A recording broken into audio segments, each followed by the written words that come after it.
사랑하는 영락교회 지체들에게 주 안에서 평화 인사를 전합니다. 오늘은 2023년 7월 19일 수요일입니다. 오늘의 묵상 본문은 예레미야가 4장 1절로 22절까지의 말씀입니다. 오늘 본문 말씀 4장 1절부터의 말씀은 이렇게 시작합니다. 슬프다 어찌 그리 금이 빛을 잃고 순금이 변질되었으며 성소의 돌들이 거리 어기마다 쏟아졌는고. 멸망 후에 예루살렘의 모습이죠. 금이 빛을 잃고 순금이 변질하였으며, 순금은 변질하지 않죠. 변질하지 않는 것이 금의 가장 큰 특징인데, 그러나 그 금이 변질되었다, 영원히 변하지 않아야 할 예루살렘과 성전이 무너졌다라고 하는 것에 대한 이제 비유겠죠. 금이라고 하는 건 이제 자하브라는 건데 빛나다라는 뜻에서 온 것이고, 순금이라는 말은 토부 하케템이라는 말인데, 핫토브 하케템이란 말인데, 핫토브 할 때의 토브가 이제 우리 굿, 좋은 이런 것이고, 하케템 할 때 케템이라고 하는 것이 그 카탐이라는 말, 색이다, 만들다, 금세공하는 이제 거기서 온 말입니다. 그러니까 핫토브 하케템이라고 하면 단순한 순금이 아니라 예루살렘 성전 안에 있는 꾸며놓은 금박을 입힌, 금을 입힌 이제 그 금을 이야기하는 것이죠. 그러니까 그 성전의 금이 어떻게 이렇게 그 거리에 쏟아질 수 있었겠느냐, 이런 한탄의 고백을 하고 있는 것입니다. 3절에 들깨들도 젖을 주어 그들의 새끼를 먹이나 딸내 백성은 잔인하여 마치 광야의 타조 같도다. 들깨와 타조의 비유가 나오는데, 들깨라는 말은 본문에 탄님이라는 것입니다. 탄님이 뭐에 대한 건가 하는 건 여러 가지 견해가 있어요. 원래는 이제 탄님은 바다 괴물을 지칭하는 말이죠. 고래를 지칭한다 이런 말도 있고, 자칼이라고 해석하는, 영어 성경에 보면 자칼 이렇게 해석을 했는데, 우리 개역 개정은 들깨라고 해석을 했습니다. 젖을 주어 그들의 새끼를 먹이나, 칼빈 같은 이제 우리 종교 개혁의 칼빈은 이것을 뱀이라고 해석했어요. 근데 뱀은 아니겠죠. 새끼를 이제 젖을 먹이는 걸로 봐서는 들깨든 자칼이든 그들의 새끼를 먹이죠. 일반적인, 그러니까는 그런 들짐승들도 자식들을 아낀다 이런 얘기입니다. 그런데 내 딸 내 백성은 잔인하여 마치 광야의 타조 같도다. 키라는 말인데, 키 타조라고 하는 것의 특징은 새끼를 돌보지 않는 데 있죠. 타조는 이제 알을 낳으면 알을 돌아보지 않죠. 품지도 않습니다. 타조 알 그 세공하는 거 이런 거 보신 적 있으실 거예요. 그 타조 알을 놓고 자동차로 이렇게 화물 트럭 같은 거로 깔아도, 2톤 트럭으로 깔아도 이게 깨지지 않죠. 누구도 못 건드립니다. 그러니까 그냥 방치하는 거죠. 이렇게 방치해 놓으면 때가 되면 깨어나는 거죠. 그래서 타조는 새끼를 돌보지 않는 그런 전형적인 동물의 이제 표상입니다. 그래서 광야의 타조 같도다. 예루살렘이 포위되고 망했는데 자식을 돌보지 않는 이제 그런 것을 보여주고 있는 것이죠. 이런 비참한 모습들, 그런 모습들을 보여주고 있습니다. 젖먹이가 목이 말라서 혀가 입천장에 붙으며 하는 4절의 말씀, 어린아이들이 떡을 구하나 떼어줄 사람이 없도다. 비참한 예루살렘의 모습, 지금도 전쟁이 나면 비참한데 이 시대야 말해서 뭐 하겠어요. 그러니까 그 비참함을 이루 말할 수가 없는 것이죠. 모든 사람들이 다 비참해진, 처참해진 그런 모습입니다. 5절에 보면 맛있는 음식을 먹던 자들이 외롭게 거리에 있으며 굶주리는 모습들, 이전에는 붉은 옷을 입고 자라던 자들이 이제는 거름더미에 앉았도다. 붉은 옷을 입고 자랐다라는 건 아주 곱게 자랐다. 붉은 옷이란 건 귀한 옷이죠. 시돈족 페니키아인들이 염색 기술을 발견했죠. 그래서 옷을 물들이는데, 이것이 이제 시돈과 유다의 솔로몬 때부터 이제 밀접한 연관이 있고 무역을 하니까 또 가까우니까, 그러니까 이제 이런 염료 기술 같은 것이 일찍부터 들어와서 염색업이 발달했었다고 합니다. 그 시돈 지역의 페니키아의 대표적인 도시가 타레죠. 지금도 화장품이나 옷 같은 거 색감에 타레 퍼플이라는 게 있죠. 타레 퍼플. 그게 타레입니다. 바로 이 시돈 밑에 있던 타레라는 도시죠. 그래서 이것을 이제 붉은 옷을 물들이는데, 옷이 이제 물 빨아도 빠지지 않는 거죠. 이제 그 소라 고동, 소라 고동에서 나오는 어떤 물질을 추출해 가지고 염색을 했었다고 그래요. 독특한 거기서 나오는 염료로. 그래서 이 시돈 지역의 염료 기술이 아주 발전했는데, 로마 같은 데서도 이제 그 귀족들이 붉은 옷을 입죠. 붉은 망토를 하고, 일반 평민들은 그런 붉은 옷을 못 입게 금지한 적도 있었고, 그래서 붉은 옷이라는 것은 존귀함의 상징입니다. 그 붉은 옷을 입고 자라는데, 그랬던 자들이, 그러니까 귀하게 자란 사람들이 이제는 거름더미를 안고 있다. 노예가 됐으니까 이제 비참해진 모습들, 그런 것을 보여주는 거죠.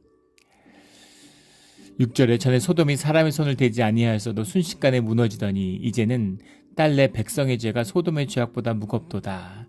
소돔보다 더 비참한 최후를 맞았다. 예루살렘이. 그런 자조적인 고백입니다. 그런 어떤 비참함, 그런 거죠.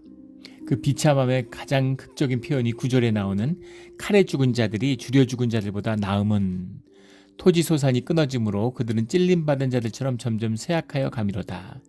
굶어 죽는 것보다 칼에 맞아 죽는 게 낫다. 칼에 맞아 죽으면 한순간에 죽음을 맞이하니까 이제 그 뒤에는 비참한 꼴, 정말 눈뜨고 볼 수 없는 그런 걸 이제 보지 않아도 되고, 굶주림으로 서서히 죽어가는, 병들어 죽어가는 이런 것에서 피할 수 있으니까 차라리 칼에 죽는 자가 좋다. 이렇게 정말 비참한 고백이죠. 얼마나 예루살렘의 멸망이 비참했는가 하는 것을 보여주고 있는 겁니다. 이것보다 더 극적인 표현이 10절에 나오는 딸내 백성이 멸망할 때 자비로운 부녀들이 자기들의 손으로 자기들의 자녀들을 삶아 먹었도다. 엄마가 자식을 먹었다는 겁니다. 역사의 기록에도 나오죠. 북이스라엘이 그 아람에게 포위되었을 때도 이런 일이 있었고, 로마에게 예루살렘이 포위되었을 때도 이제 이런 일들이 있었다고 그러죠. 아무리 배가 고파도 모성애가 이제 자녀를 아끼는 모성애의 상징이잖아요. 엄마가 어떻게 자식을 먹겠습니까? 이건 단순히 배고픔의 표현이 아니라 미친 거죠. 제정신이 아닌 겁니다. 카니발리즘이라고 그러죠. 동족살해. 늑대가 회색 늑대 이런 것이 스트레스가 극심해지면 자식을 죽이죠. 꼭 먹기 위해 죽이는 게 아니라 미치는 겁니다. 제정신이 아닌 거죠. 그런 것처럼 자식을 삶아 먹는, 이거는 뭐 단순히 배가 고프다고 자식을 삶아 먹겠어요. 이거는 이제 다 미쳐버린 거죠. 너무나 고통스럽고 현실의 그 고통을 직면하지 못하니까, 받아들일 수 없으니까 그걸 외면하는 겁니다. 미쳐버리는 거죠.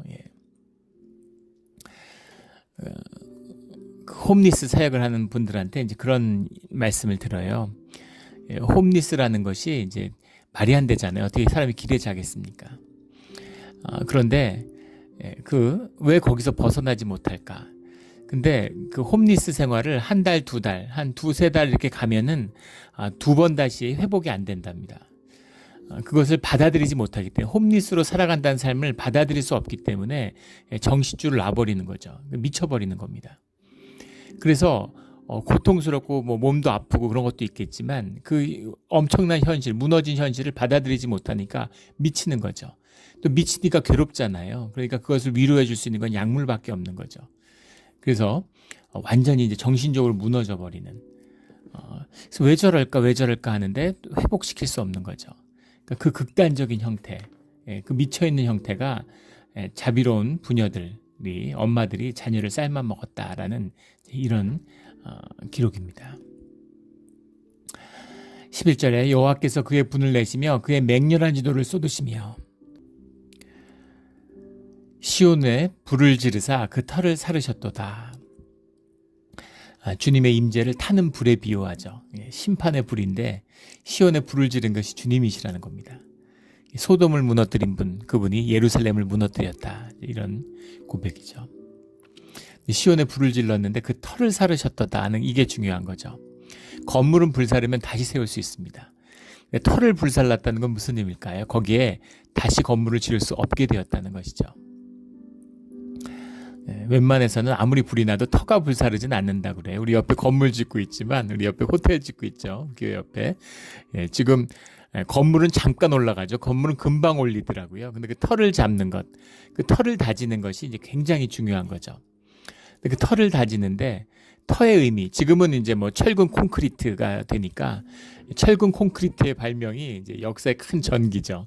참 이게 기가 막힌 역사에는 우연이 많은데 철과 콘크리트가 그 팽창과 수축하는 그 점성이 똑같다는 거죠. 알고 섞은 게 아닌데 만약에 철과 콘크리트의 점성이 달랐다면 건물이 오래 가지 못하고 지금처럼 뭐 백수십 층 막 이렇게 올린 100층 넘게 올리고 이런 건 상상도 못했을 거예요. 물론 로마 시대에도 콘크리트가 있긴 했지만 뭐 시멘트 같은 게 있었지만 그렇게 올릴 수 있는 건 이제 8층 정도가 한계였다고 하죠. 역사적으로는 쭉 8층으로 갔는데 그 이상은 못 짓게 하고 지으면 자꾸 무너지니까. 그런데 종교적인 건축물 어느 시대나 역사적으로 가장 근대가 되기 전에 가장 높았던 건물은 이제 종교적인 건축이죠. 뭐 성 베드로 성당 이런 거 보시면 굉장히 높잖아요. 그러니까 그런 걸 높인다는 것은 사실 쉽지 않은 일이었습니다. 그걸 높이려면 철근 콘크리트 없던 시절에 얼마나 정성을 다했을까 하는 것을 상상해 볼 수 있겠죠. 예루살렘 성전도 그렇겠죠. 그러니까 그 터의 모든 것입니다. 그 터의 정성을 아마 상상할 수 없을 정도로 그 돌로 세우는 거잖아요. 터를. 그렇게 터를 잡았을 거예요. 근데 그 터가 무너졌으니까 건물을 다시 짓는다는 건 정말 어려운 일이겠죠. 웬만해서 무너질 수 없는 그 터가 무너졌다. 그러니까 완전히 주님이 무너뜨리시는 거죠. 주님이 이렇게 두 번 다시 그 거짓된 성전으로 주님의 이름을 모욕하지 못하도록 완전히 그걸 회파시켰다. 성경에서는 그런 표현을 쓰는데 무너뜨려 버리신 겁니다. 왜 이렇게까지 무너졌을까? 13절에 나오는 그의 선지자들의 죄들과 제사장들의 죄악들 때문이니 온 백성이 다 죄를 지었는데 왜 선지자들의 죄와 제사장들의 죄악들 때문이라고 얘기할까? 그들이 성읍 안에서 의인들의 피를 흘렸도다. 주님의 말씀을 주고 주님의 말씀을 받은 하나님의 사람들이 있는데 그 하나님의 사람들을 핍박한 것이 바로 거짓 선지자들과 제사장들이었다. 우리 요한계시록에도 나누었지만 거짓 선지자들, 용과 같이 얘기하는 짐승들, 이 타락과 죄성의 본질이 하나님을 흉내내는 것이잖아요. 거짓 신을 만드는 우상숭배라는 게 뭡니까? 하나님의 이름을 욕되게 하고 거짓 종교를 만드는 것이죠. 그러니까 그들에게 가장 위협이 되는 게 뭐겠어요? 진실이고 진리죠. 하나님의 말씀이 제일 거슬리는 겁니다. 하나님의 말씀을 받은 자들, 이들이 하나님의 말씀을 모르겠어요? 신학을 모르겠습니까? 뭐 전문적인 종교 엘리트들인데 완전 성경 말씀을 꿰고 있겠죠. 주석의 전문가들일 겁니다. 그리고 그런 거 공부 뭐 너무너무 잘 가르칠 수 있겠죠. 그러나 살아계신 하나님의 음성을 듣는 일을 거부하는 겁니다. 그게 본질인 것이죠. 그러니까 그런 음성과 그런 말씀이 있는 그 주님의 뜻이 함께하는 거니까 그런 사람들 용서 못하는 거죠. 마치 바리새인들, 사두개인들, 서기관들, 제사장들이 주님을 핍박하고 주님을 십자가에 못 박아 죽이는 것처럼 그런 일들이 일어나는 것입니다. 그런데 거기서 한 발 더 나아가면 일반의 죄는 돌이킬 수 있어요. 누구나 죄를 짓습니다. 그리고 죄를 돌이킬 수 있어요. 주님 앞에 와서 돌이키라고 주님이 우리에게 예배의 자리를 허락하시는 거잖아요. 주님이 제사를 허락하시는 것이죠. 그런데 그것을 돌이키지 못하도록 성령을 거부하는 일. 왜 거짓 우상의 숭배를 주님 용납하지 않겠어요? 주님께 오는 것을 막기 때문입니다. 죄를 짓는 것 용서받아야죠. 그런데 용서받을 길 자체를 차단하는 거죠. 성령을 거부하는데 주님의 앞에 예배를 거부하는데 어떻게 돌이킬 수가 있습니까? 이게 제일 나쁜 죄죠. 그래서 성령을 거스르는 죄는 용서받지 못해요. 이것들을 종교인들이 짓는다는 겁니다. 오늘날도 마찬가지잖아요. 하나님의 이름으로 미국의 복음주의가 완전히 파산했다는 얘기를 듣죠. 얼핏 보면 열심히 있고 얼핏 보면 진정한 크리스천들 같잖아요. 입만 열면 하나님의 뜻이고 하나님의 어떻고 하나님이 원하고 막 이러면서 그런데 막 선거에 개입하고 목사들이 무슨 무슨 정부 부처 같은 데 가서 일을 맡고 정부와 권력과 결탁해가지고 특혜를 얻고 그러니까 막 선거 같은 데 개입하고 하나님 누구가 누구의 편에 섰다는 누구가 대통령이 될 거라는 등 이런 식으로 하나님의 이름을 욕보이는 자들 그런 자들이죠. 어느 시대나 이런 거짓 종교인들입니다. 선지자들의 죄들 이 예레미야 선지자를 포함해서 하나님의 사람들을 핍박했던 자들 그 자들이 성읍 안에서 의인들의 피를 흘렸다. 하나님의 사람들의 피를 흘렸다는 건 무슨 얘기입니까? 하나님의 성령을, 주님을 거역했다. 주님을 거부했다. 주님의 말씀을 거부했다는 건 주님을 거부했다. 그 말이잖아요. 그것이 이 예루살렘의 터가 사라지는, 터가 무너지는 이유다라는 것이죠. 14절에 그들이 거리거리에서 맹인같이 방황하며 그들의 옷들이 피에 더러워졌으므로, 맹인같이 눈이 멀었기 때문에 보이지 않으니까 방황하는 거죠. 옷들이 피에 더러워졌다. 피에 더러워졌다고 하는 얘기는 이 레위기 13장에 나오는 부정한 것이죠. 부정한 자는 성전에 들어올 수가 없는데 제사장들의 피에 옷이 더러워졌으니까 더 이상 제사장의 자격이 없는 자들인 것이죠. 피에 더러워졌다라는 표현이 우리 창세기에 나오죠. 가인의 표입니다. 피에 더러워진, 피를 묻힌 가인, 죄를 지었다라는 뜻이 되는데, 그 가인의 피가 더러워졌다라는 표현에는 가인의 표를 받았다. 가인의 표를 받았다는 것은 가인의 특징이잖아요. 유리하고 방황하고 성을 쌓는다는 것입니다. 유리하고 방황하는, 주님을 모르는 자들, 죄 가운데 살아가는 자들의 특징이죠. 유리하는 것입니다. 무엇이 자기의 길인지 몰라요. 무엇이 나의 소명인지를 몰라요. 방황하는 거죠. 유리하고 떠돌아다니는 겁니다.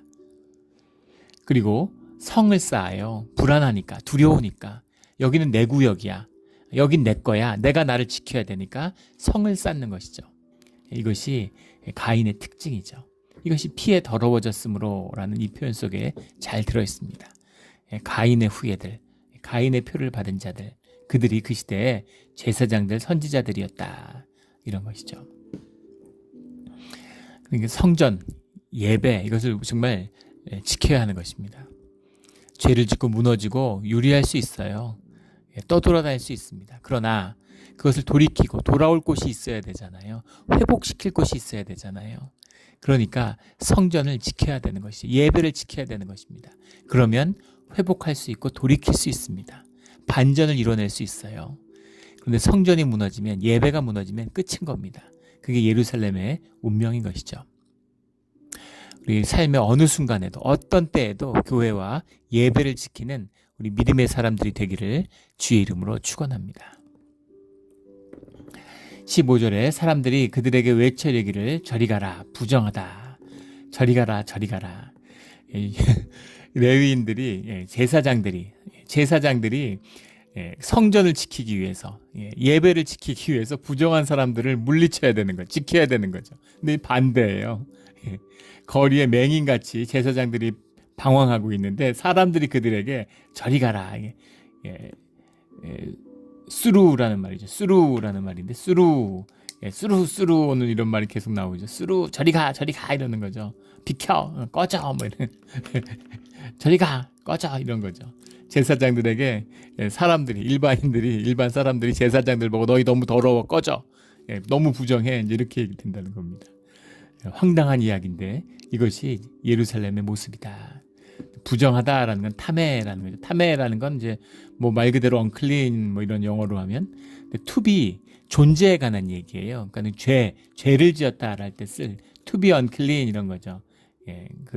부정해졌다. 우리 말로 정말 부정하다라는 게 단순히 꾀죄죄하자, 더럽다 이런 의미가 아니잖아요. 존재와 관련된 성전에 들어올 수 없는 그런 자가 되었다. 그런 것이죠. 제사장들이 이러니까 16절이 좀 이제 여러 가지 해석의 문제가 있는데, 여호와께서 노하여 그들을 흩으시고 다시는 돌보지 아니하시리니, 여호와께서라고 해석했는데 퍼네라는 말이 퍼네 야훼 이렇게 되어 있습니다. 퍼네라는 게 이제 얼굴이죠. 주님의 얼굴이 노하여, 주님의 얼굴이 노했다는 건 주님의 직접적인 임재죠. 주님이 그들을 돌아보지 않으셨다. 근데 그들이 제사장들을 높이지 아니하였으며 장로들을 대접하지 아니하였음이로다. 뜬금없이 이런 해석이 나와요. 그래서 이 본문을 보면 그들이 도대체 누구냐? 그들이 지금 앞에 나왔던 그들은 다 제사장이었는데 제사장들이 제사장들을 높이지 않았다는 얘기인가? 도대체 그들이 누군가? 그들이 백성이다. 이렇게 해석하기도 하는 그런 것도 들어봤는데, 백성이 제사장들을 높이지 않고 제사장들을 대접하지 않았다. 근데 그렇게 해석을 하면 앞에 여호와께서 노하여 그들을 흩으시고 다시는 돌보지 아니하셨다는 겁니다. 그럴까 하고 말하고 맞질 않죠. 이게 해석이 좀 이상하죠. 예, 이제 해석 이상하면 본문을 봐야 됩니다. 근데 본문을 보면 이게 해석이 좀 잘못돼 있어요. 예, 그들이 제사장을 높이지 않은 게 아니라 그들을 제사장으로 높이지 않았다는 얘기입니다. 누가? 주님께서, 이런 말이죠. 여호와께서. 그리고 장로들로 여기지 않았다, 이런 말이에요. 로 요십, 로 요십, 샤비탐, 로 20, 로 20, 이샤비탐, 퍼네, 코하님, 앞에 뒤에도 코네가 나오죠. 퍼네라는 것. 앞에 나왔던 퍼네 야훼처럼 퍼네, 코하님인데, 코하님이라는 게 프리스트잖아요. 프리스트의 얼굴이라는 건 어떤 그 사람의 존재의 특성, 주님의 얼굴을 나타내. 주님의 얼굴을 돌리지 마시고, 주님의 뭐 퍼스널리티도 되겠지만 주님의 임재도 되고 주님의 주님됨이 되는 거죠. 그러니까 그런 어떤 캐릭터를 상징할 때 얼굴이라는 표현이 성경에 나오잖아요. 그런데 그냥 프리스트가 아니라 퍼네 코하님, 그러니까 프리스트의 어떤 특성, 프리스트로서의 정체성, 이런 것이죠. 근데 요십, 로라는 건데 노 하는 부정어고, 요십이라는 것은 이제 롱걸, 로 요십, 노 롱걸. 예, 이샤비탐이라는 말은 he regard them, regard 무엇으로 간주하다, 이런 겁니다. 주님께서 더 이상 제사장들로 여기지 않으신다. 더 이상 장로들로 여기지 않는다, 이런 말입니다. 그러니까 제사장들이죠. 신분적으로는 또 뭐 레위 지파로서, 또 뭐 여러 가지 혈연적으로서.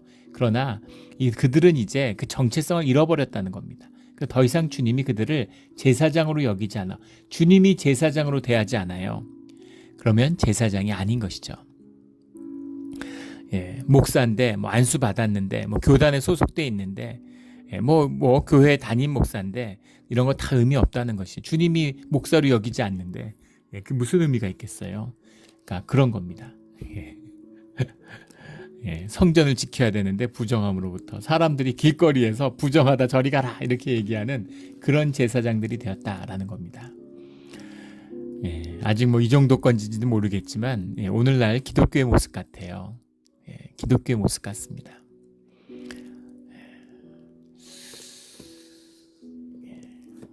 그 종교인들의 타락, 종교인들이 말씀을 잃어버린, 주님의 임재가 사라져버린 그런 교회의 비참한 모습들, 이런 걸 생각해 보시면 되겠죠. 우리 남은 자의 역사 가운데에서 성전과 예배가 회복되는 일들이 우리 가운데, 특히 우리 몬트레이 영락교회가 주님 안에서 지켜지는 주님의 성전이 되기를 축원합니다. 20절에 우리의 콧김 곧 여호와께서 기름 부으신 자가 그들의 함정에 빠졌으며 우리가 그를 가리켜 전에 이르기를 우리가 그의 그늘 아래에서 이방인들 중에 살겠다 하던 자로다. 이게 무슨 말일까 도대체. 우리의 콧김이라는 게 루하우 오페이노라는 말인데, 루하흐 오페이누라는, 루하흐라는 건 우리 잘 알고 있는 뭐 브레스, 숨도 되고 혼도 되죠. 스피릿도 되는. 근데 아페이누라는 말은 이제 뭐 영어로 하면 노즈, 뭐 너스트릴 이런 거죠. 이제 뭐 코를 얘기하는, 그러니까 콧등의 콧김, 이런 겁니다.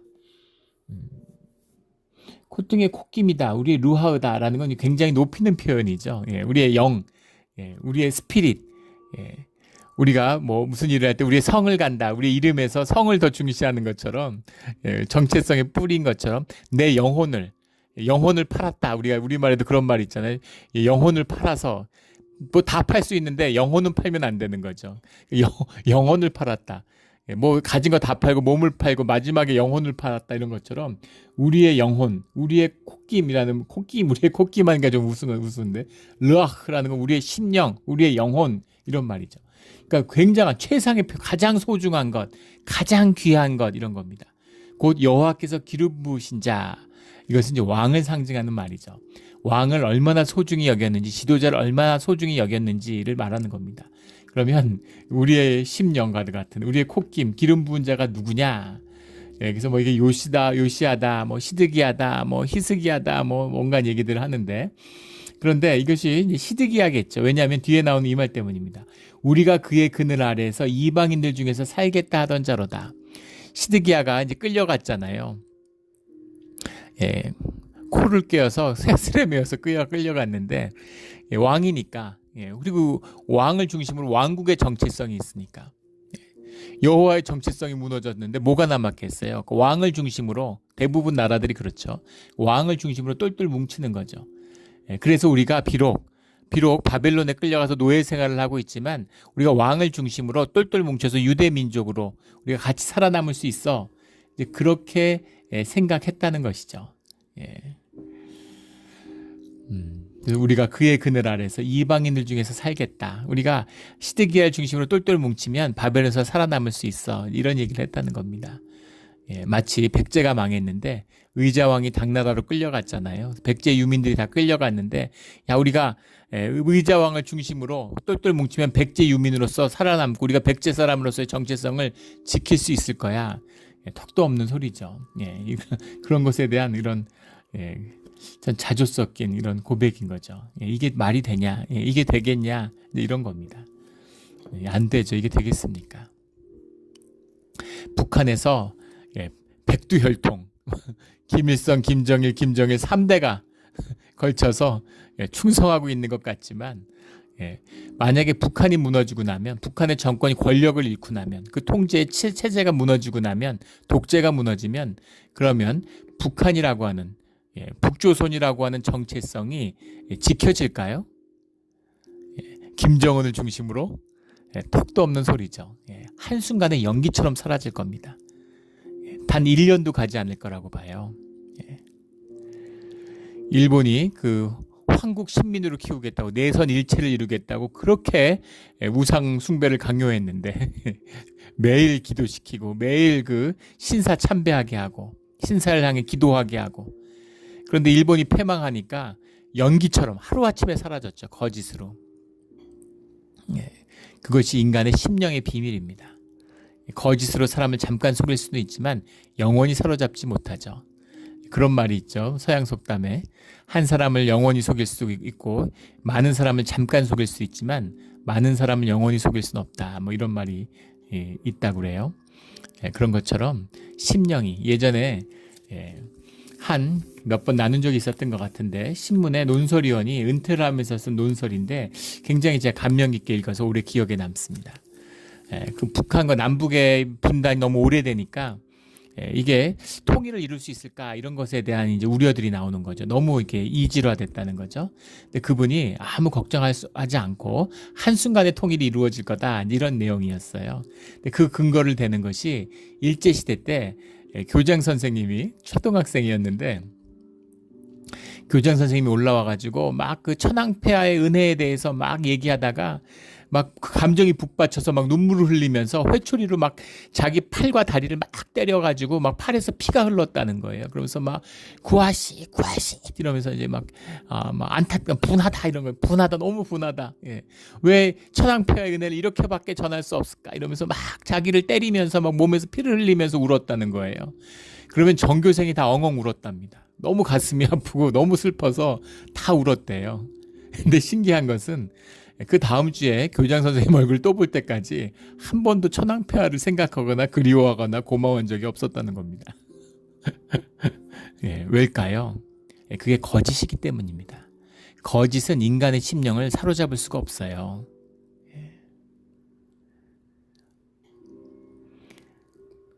그 메이지 유신 이후에 완전히 뒤에는 막 군국주의에 빠져들어서 사람들이 막 천황폐하에서 다 목숨을 걸고 자결하고 이랬는데 근데 일본이 패망하고 나니까 언제 그랬냐는 듯이 언제 천황을 숭배했냐는 듯이 싹 바뀌어버렸죠. 이거죠. 거짓입니다. 연기처럼 사라져버린 가짜니까 연기처럼 사라져버리는 것이죠. 그런 거죠. 오직 주님과 함께하는 주님의 심령이 우리를 사로잡을 때 주님 안에서 하나 될 때만이 이 놀라운 기적 아닙니까? 바벨론에서 돌아오는 거죠. 두 세대가 지나서 세 세대가 지난 새로운 세대가 주님의 이름으로 예루살렘으로 돌아오는 겁니다. 이것이 심령의 비밀이고 시몬의 비밀이고 우리 신앙의 비밀이고 살아계신 성령의 비밀이죠.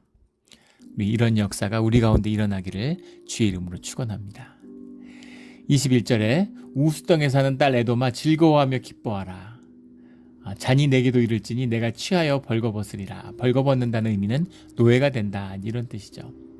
21절 딸 시온아 내 죄악이 형벌에 다하였으니 주께서 다시는 너로 사로잡혀가지 아니하게 하시리로다. 딸 에돔아 주께서 내 죄악을 벌하시며 내 허물을 드러내시리로다. 이 심판이 주님의 심판이 임하는데 예루살렘이 보호를 받지 못했지만 주님의 징계를 받은 이 이스라엘은 하나님의 구원의 언약이 영원하기 때문에 이 예레미야의 그 가르침의 특징이잖아요. 중심이잖아요. 그러니까 결국 같이 벌받고 다 같이 망하는 것 같지만 지금은 에돔이 망하지 않으니까 너희가 희희낙낙하고 우리를 조롱하지만 너희가 이제 당할 차례다. 너희도 다 당하고 다 망해. 그런데 이스라엘은 살아나, 이런 이야기죠.